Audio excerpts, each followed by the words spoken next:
ہفتے سے شروع ہونے والی سردی کی لہر 7 خطوں سے ٹکرائے گی، ٹمپریچر 0 سے 2 ڈگری تک گر جائے گا۔ موسمیات کے قومی مرکز نے رپورٹ میں سردی کی لہر کے بارے میں خبردار کیا ہے، جس کی وجہ سے الجوف کے کچھ حصوں، شمالی سرحدوں، تبوک، حائل قسیم، ریاض اور مشرقی صوبے کے شمالی حصے میں ہفتے سے منگل تک ٹمپریچر میں کمی آئے گی۔ مرکز نے توقع ظاہر کی ہے کہ ٹمپریچر 2 ڈگری سے 0 کے درمیان بھی رہ سکتا ہے۔ مسجد نبوی میں فوٹوگرافی کے لیے اپنے آداب ہیں، اس پر عمل آپ کی بیداری کو ظاہر کرتا ہے۔ مکہ مکرمہ عظیم الشان مسجد کے تقدس کے احترام کو یقینی بنانے کے لیے آپ کے ایک بیداری کی کوششوں کے حصے کے طور پر وزارت حج اور عمرہ نے عازمین سے مطالبہ کیا ہے کہ وہ اس مقدس مقام کا احترام اس کو سامنے رکھتے ہوئے فوٹوگرافی جو ہے اس کے آداب کی پابندی کریں۔ وزارت نے اپنی ہدایت میں تصویر کھنچوانے کے دوران کھڑے ہونے اور ٹریفک یعنی کہ جو راستے میں رش پیدا کرنے سے گریز کرنے کی اہمیت پر زور دیا۔ دوسروں کی اجازت کے بغیر ان کی تصویر نہ کھینچیں اور عبادت کی ادائیگی جو ہے اس کو جو ہے ضائع کرتے ہوئے تصویریں کھینچنے میں مشغول نہ ہونے کی ضرورت پر بھی زور دیا ہے۔ سعودی عرب میں نیشنل پر جو ایڈریس ہے پارسل ڈیلیوری کے لیے لازمی قرار دے دیا گیا۔ سعودی ٹرانسپورٹ جنرل اتھارٹی نے پاسپورٹ ڈیلیوری سروس کے لیے نیشنل ایڈریس عنوان جو وطنی ہے اس کے نظام پر عمل درآمد کا آغاز کر دیا۔ سعودی خبررساں ایجنسی ایس پی کے مطابق نیشنل پارسل ڈیلیوری سروس سے منسلک جو کمپنیاں ہیں ان پر لازم ہوگا کہ وہ نئے نظام پر عمل کریں، کسی ایسی پوسٹل شپمنٹ کو قبول یا ٹرانسپورٹ نہ کریں جس میں نیشنل ایڈریس شامل نہ ہو۔ یاد رہے اتھارٹی نے نیشنل ایڈریس سسٹم کے حوالے سے جنوری 2026 کی ڈیڈ لائن دی تھی۔ پارسل کی ترسیل کے لیے کمپنیوں کو اس بات کا پابند کیا گیا تھا کہ وہ کسٹمر سے نیشنل ایڈریس حاصل کریں تاکہ ڈیلیوری سروس کے معیار کو بہتر اور منظم بنایا جائے۔ اتھارٹی کا مزید کہنا تھا نیشنل ایڈریس کی خلاف ورزی پر ابتدائی مرحلے میں جرمانہ کیا جائے گا جو 5,000 سے لے کر 50,000 تک ہو سکتا ہے۔ عنوان الوطنی مختلف سرکاری اپلیکیشن کے ذریعے حاصل کیا جا سکتا ہے جن میں ابشر، توکلنا، صحتی اور سبل شامل ہے۔ ان اپلیکیشنز پر نیشنل ایڈریس کی سہولت موجود ہے۔ کسٹمرز کے لیے بھی ضروری ہوگا کہ وہ پوسٹل یا پارسل ڈیلیوری سروس کے لیے اپنے نیشنل ایڈریس کے بارے میں کمپنی کو معلومات مہیا کریں۔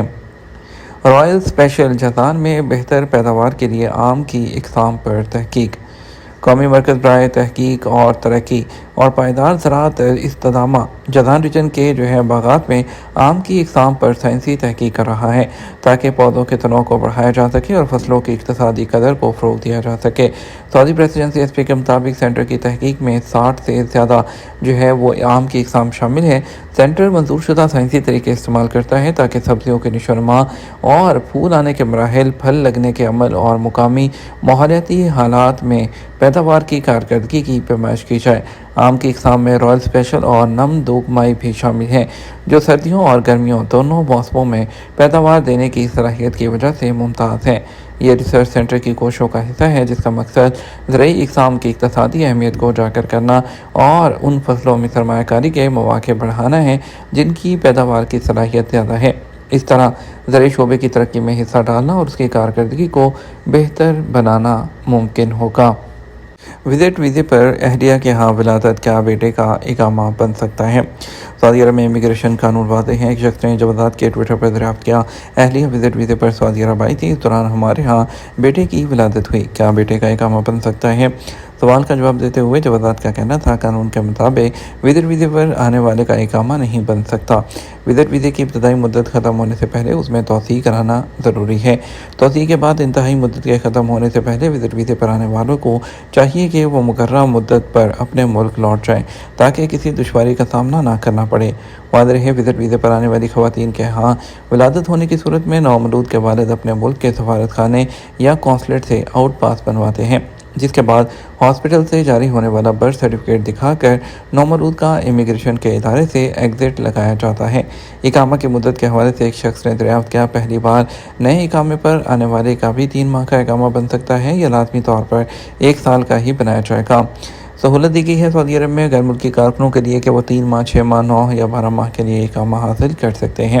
اقامے کے اجراء کے لیے دی گئی مرحلہ وار سہولت صرف کمرشل ویزے پر مقیم کارکنوں کے لیے ہے، اس کے لیے گھریلو کارکن پر یہ قانون لاگو نہیں ہوتا ہے۔